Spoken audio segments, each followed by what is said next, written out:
नमस्कार, मेरे YouTube channel घर की अंगीठी में आप सभी का स्वागत है।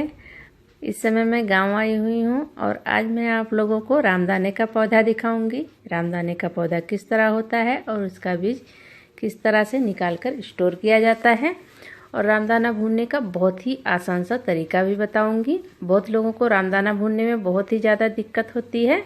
तो देखिए, ये है रामदाने का पौधा। रामदाने का पौधा इस तरह होता है, लंबा लंबा। मैं आपको इसका बीज भी निकाल कर दिखाती हूँ। ये भी तैयार नहीं है, नहीं तो जब तैयार हो जाता है तो ये छूते ही सारे बीज झड़ने लग जाते हैं।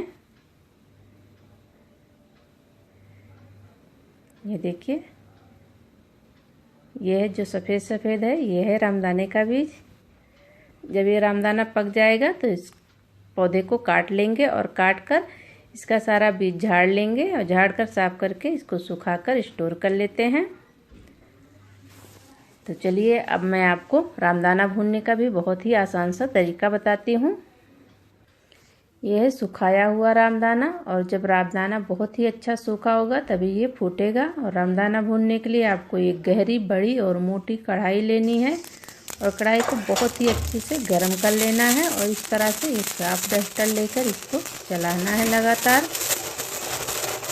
और जब ये चिटकना बंद हो जाए तो फ्लेम को आप स्लो कर दीजिए और इसे दूसरे बर्तन में निकाल लीजिए।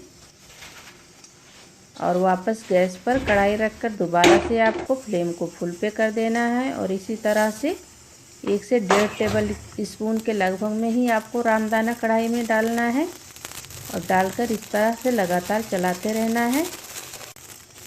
तो इसी तरह आपको जितना भी रामदाना भूनना है आप भून लीजिए। देखिए, कढ़ाई में डालते ही रामदाना किस तरह से चिटकने लगता है, और जब कढ़ाई एकदम गर्म रहेगा तभी रामदाना चिटकेगा। देखिए, अब चिटकना बंद हो गया। फ्लेम को आप स्लो कर दीजिए और इसे दूसरे बर्तन में निकाल लीजिए।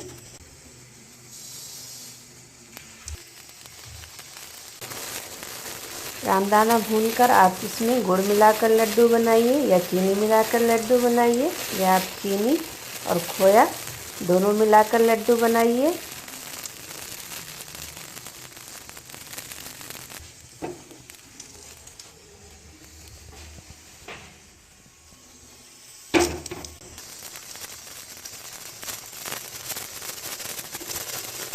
तो आपको मेरी ये वीडियो कैसी लगी कमेंट करके ज़रूर बताइएगा।